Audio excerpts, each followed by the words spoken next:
You can go to whatever the first slide was. I don't remember, but it's a friendship bracelet, right? Yeah. So on Friday, I woke up and played cribbage, a great card game. After that, I went to 3 of my favorite Atlanta restaurants for lunch, sharing some of my must-have Atlanta dishes.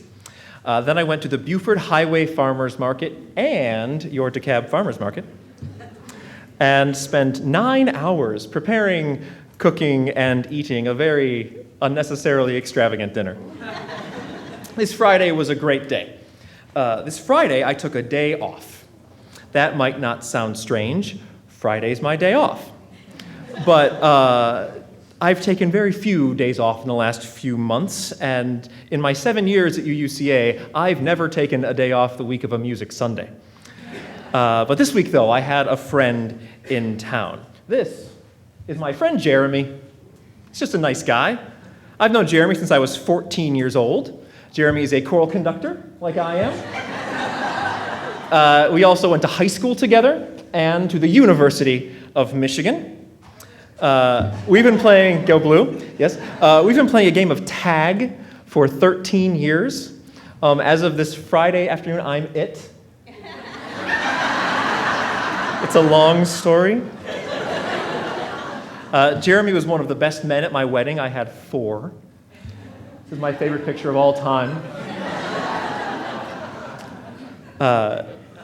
Jeremy is one of the most important people in my life. And so when he said, "Can I come into town for a couple of days the 3rd week of July?" I could have easily said, "I'm sorry, but it's going to be a 60-plus hour week. I just don't have the time." But instead, I just said yes. And I took Friday off. And I'm paying for it, right? I'm a little sleepy this morning. My Saturday was more stressful than I would have liked. But I made a decision to spend some precious time with a dear friend, laughing, singing, cooking, playing games, and reminiscing. They say you should preach about what you know. It was months ago that I chose friendship as the theme for this Music Sunday. It's musically a wonderful choice. There's a deep pool of friendship music. Doing the research for this homily was gratifying. Finding readings and quotes like the reading from the prophet we heard, or coming across this poem from a prophet in his own way, Shel Silverstein. How many slams in an old screen door? Depends how loud you shut it. How many slices in a bread? Depends how thin you cut it. How much good inside a day? Depends how good you live 'em. How much love inside a friend? Depends how much you give 'em. That's great. They say you should preach about what you know and what you hold dear, and I like to think that I've always been a good friend. It's something that's very important to me, and like the poem says, I've received more from friendship than I could ever quantify. There are these great suggestions in your order of service in that insert on how to make some new friends here. I decided to put this early in the sermon because I know you were all going to look. They're great, playful ways to find some people here that you like but don't really know and move them from the acquaintance sphere to the friend sphere. An important note, there are a lot of introverts in this room. And the person you're approaching probably feels just as awkward as you do about this, so you have something in common. It's a good way to start. Friendship is like a garden. You reap what you sow. In one way, I have it easy. I am an ENFP on the Myers-Briggs personality type indicator. Hey, some of them are too. They like to clap out loud in places. That's extroverted, intuitive, feeling, and perceiving. Sometimes ENFPs are dubbed the friend. Another famous ENFP is Ellen DeGeneres, who would probably be my best friend if we knew each other. So if you know her and want to call her, that'd be fine. I took a few of these tests, always to the same result, and one result page read, ENFPs are positive, supportive friends. They are well-liked by others and are always concerned with others' well-being. When an ENFP asks someone how they're doing, they actually want to know the answer. Because of this, they have no trouble making and keeping friends. So I do believe that in some ways I have it easy when it comes to making new friends. I'm genuinely interested in new people. When I meet someone new, I consider you a friend until you prove me wrong. And people seldom do. But friendship isn't about your number of Facebook friends. It's not quantity that counts. ENFPs like myself can spread themselves too thin. They can plant a lot of seeds in their friendship garden, but forget to weed the garden and allow space for friendship to grow. Friendship is a gift, and friendship is a struggle. We've all known people who are constantly taking more than they're giving back to a friendship. Sometimes you need to stick with those people through hard times because that's what friends do. Other times, you need to really look at the relationship and see if it's actually healthy for you to be part of it. Friends who you can't be yourself in front of, or friends who make you feel bad about being you, you might want to weed those friends out to open more space for better, more fulfilling friendships. Space for friendship sounds odd, but it's currently a sad truth in our lives. We have this ingrained American utilitarianism, this overwhelming feeling that all our time needs to be spent doing something productive. In the last few years, we've not only become more and more overworked, but we've started bragging about it. Oliver Berkman, writing for The Guardian, says, "We're suffering, as you know, from an epidemic of busyness, but even more than that, we're suffering from an epidemic of people talking about how busy they are." I do it as much as anyone, but it changes how we think about our free time. We see it as scarce, and therefore we try to guard it and hoard it. Wouldn't it be nicer if we see it as precious, as a resource that we absolutely need to spend? Free time doesn't roll over. Friendship is a garden. We plant it, we weed it, but mostly we have to cultivate it.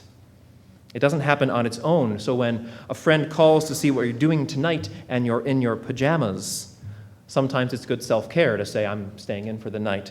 Other times, it will help you cultivate a friendship to put your jeans back on and go grab a beer with a friend you haven't spent quality time with for a while. When your phone vibrates and it's the friend you've been playing phone tag with, sometimes you need to stop what you're doing, pick up the phone and say, "I miss you, I love you. What time can I call you back that we can actually speak to each other?" It goes a lot farther than voicemail, and it's a whole lot warmer than texting. Yes. Cultivating friendship takes precious time that you should spend because it's worth it.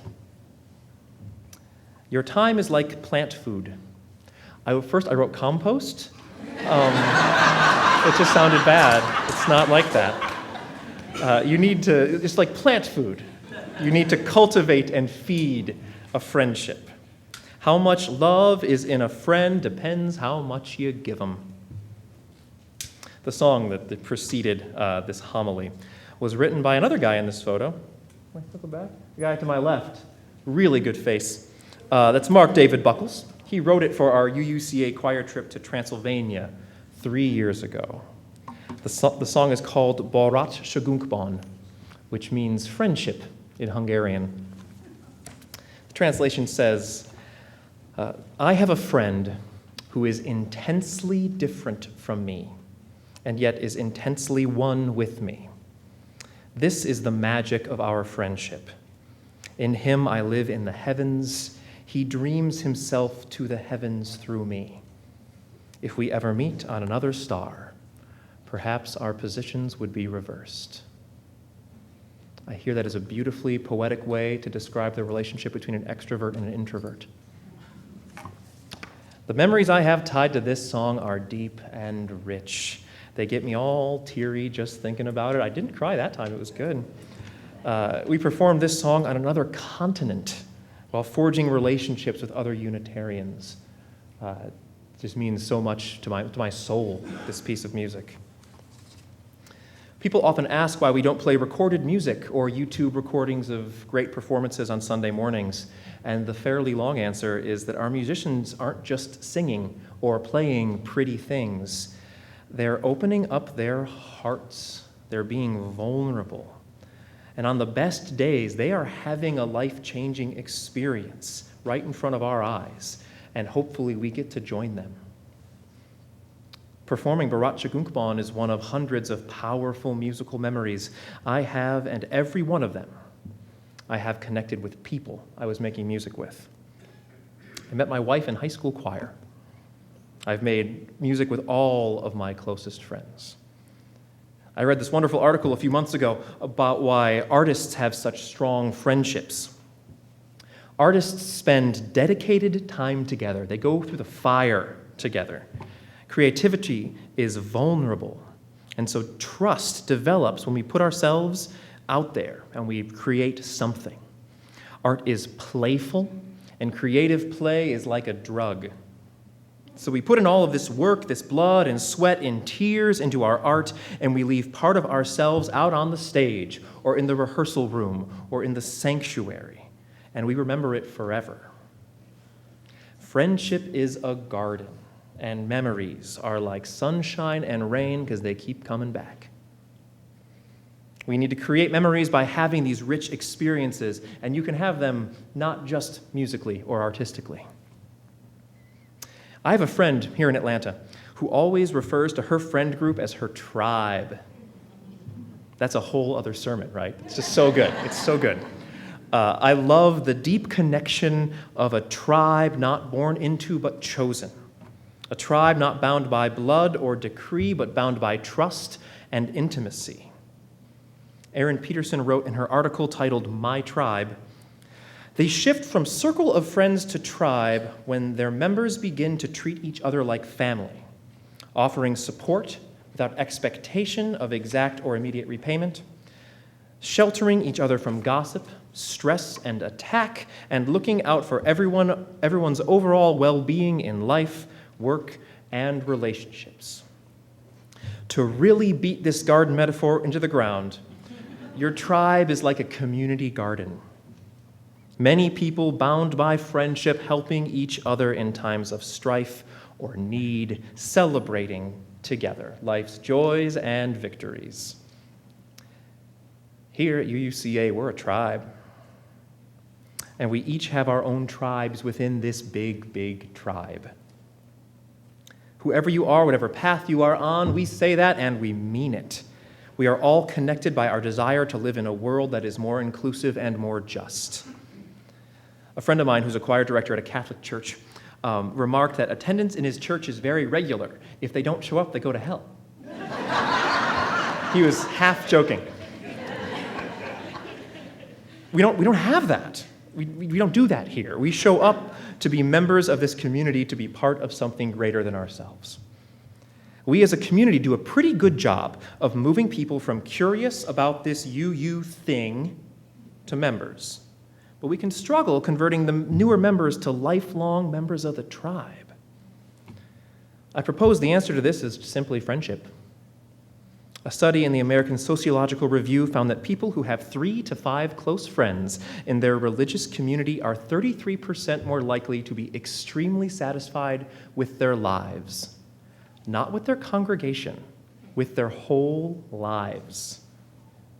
What a marvelous thing it would be to know that all of our members were actively building friendships in our community. But matchmaking is not the job of the UUCA staff. Though we do offer covenant groups, short and long-term classes, social groups, and 2 really good choirs. It's up to all of us individually to overcome the very natural fear of new people, even very kind new people, and the fear of rejection. To find these people we see on Sunday morning and enjoy interacting with, and ask them to have coffee or lunch after the service. To see if they want to make that jump from acquaintance to friend. It won't always work. We're not all going to mesh, but it will never work if we don't try. You are surrounded by potential love, potential joy, potential acceptance that will better your life and expand your tribe. Friendship is a garden. You have to plant seeds. You have to weed it. You have to give it sunshine, rain, and plant food. You have to cultivate it. And in the sweetness of friendship, let there be laughter and the sharing of pleasures. For in the dew of little things, the heart finds its morning and is refreshed.